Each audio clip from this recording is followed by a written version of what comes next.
Hi, everyone. It's Nicole Wallace. I want to tell you about a new podcast from MSNBC called Prosecuting Donald Trump. It's hosted by MSNBC legal analysts and veteran prosecutors Andrew Weissman and Mary McCord. This week, Donald Trump became the first former president ever to be arraigned on criminal charges, pleading not guilty to 34 felony counts of falsifying business records. Andrew and Mary, with their combined 5 decades of prosecuting experience, help us understand how prosecutors like Alvin Bragg, Fani Willis, and Jack Smith think about building a case when the defendant happens to be a former president. Stay right here to listen to a special preview of the latest episode, and search for Prosecuting Donald Trump wherever you're listening to hear the full episode and follow the series.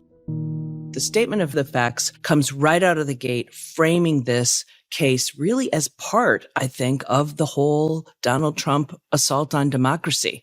Right? Paragraphs 1 and 2, this was a scheme with others to influence the 2016 presidential election. The transcript of the arraignment, the assistant district attorney, Chris Conroy, same thing. He came right out of the gate telling the story of these charges and characterizing it as an illegal conspiracy to undermine the integrity of the 2016 presidential election.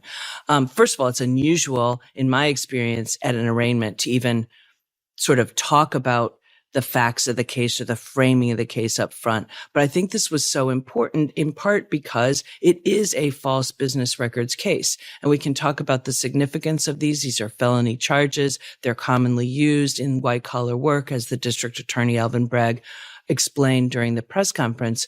But I think it is significant for people to understand this case in the big scheme, in the overall picture of Donald Trump. 2016 tried to influence the election.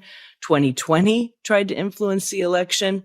Post 2020 is still trying to overturn the election, and he'll be doing this going into 2024. He's done it in multiple different ways, but there is a through line here, and we see it in this indictment. It started with these hush money payments that were done specifically to influence the outcome of the election, and at a critical time in the election too. But I don't know, Andrew, whether you had that same opinion. Absolutely. That was my first thought, which is they really were thinking about sort of two audiences.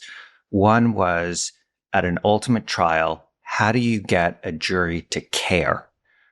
Is this just as people were saying, oh, it's just hush money payments. It doesn't add anything in terms of what we know about Donald Trump. We already knew that he had that kind of history. No one was voting for him because he's a paragon of virtue. After all, there was the Access Hollywood tape and he still got elected.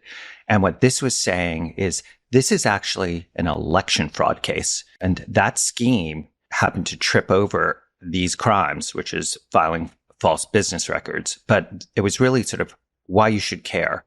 And I think the second audience was the public, trying to educate the public as to why the former president of the United States, for the first time in history, is being charged. Thanks for listening to this special preview of Prosecuting Donald Trump. Search for Prosecuting Donald Trump wherever you're listening to hear the full episode and follow the series.